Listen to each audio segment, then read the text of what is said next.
ए जीवनर बंधन काशतंडी फूल श्रावण। ए जीवन ହେଉଛି ଜଞ୍ଜାଳମୟ।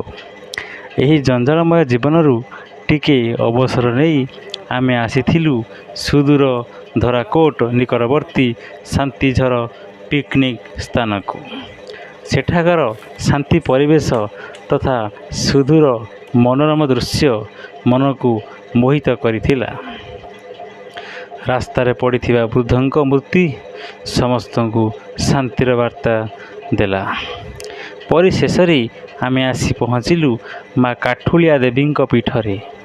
ସେଠାକାର ମାଙ୍କ ମନୋରମ ଦୃଶ୍ୟ ଆମକୁ ବିମୋହିତ କଲା। ପରିଶେଷରେ ଶ୍ରୀ ଶ୍ରୀ ଶ୍ରୀ ମା ରାଜରାଜେଶ୍ୱରୀ ଗଡ଼ଚଣ୍ଡୀଙ୍କ ପୀଠକୁ ଦର୍ଶନ କଲୁ।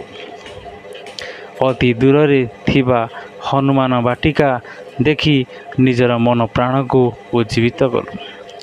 ସେଠାରେ ମୋକ୍ଷର ମାର୍ଗ ବିଷୟରେ ଲିପିବଦ୍ଧ ଆଦି ଦେଖି ବହୁତ ଆନନ୍ଦ ଅନୁଭବ କଲୁ। ସତରେ ମା କାଠୁଳିଆ ଦେବୀଙ୍କ ପୀଠ ଶାନ୍ତିଝର ପିକନିକ୍ ବହୁତ ଆନନ୍ଦଦାୟକ ଥିଲା। ଆପଣମାନେ ମଧ୍ୟ କେବେ ଏହି ଶାନ୍ତିଝର ପିକନିକ୍ ସ୍ଥାନକୁ ଦେଖିବାକୁ ଆସନ୍ତୁ।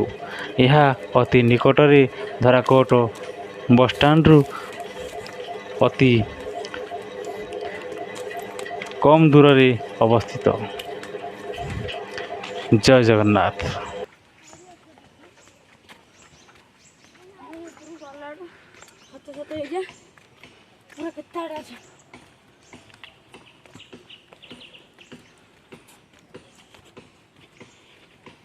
ବହୁତ ଉପରେ ଅଛି ରାସ୍ତା।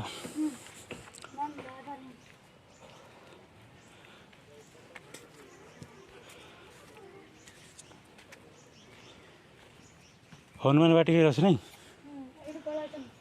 ଓହ ପ୍ରଭୁ ଜୟ ମା।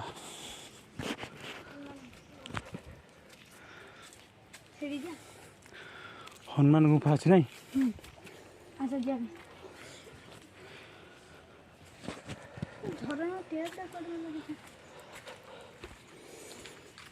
ଜୟ ମା।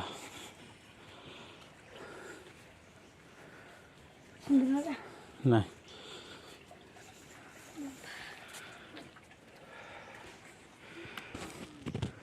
ପଡ଼ିବ ଦେଖି ଚାଲ।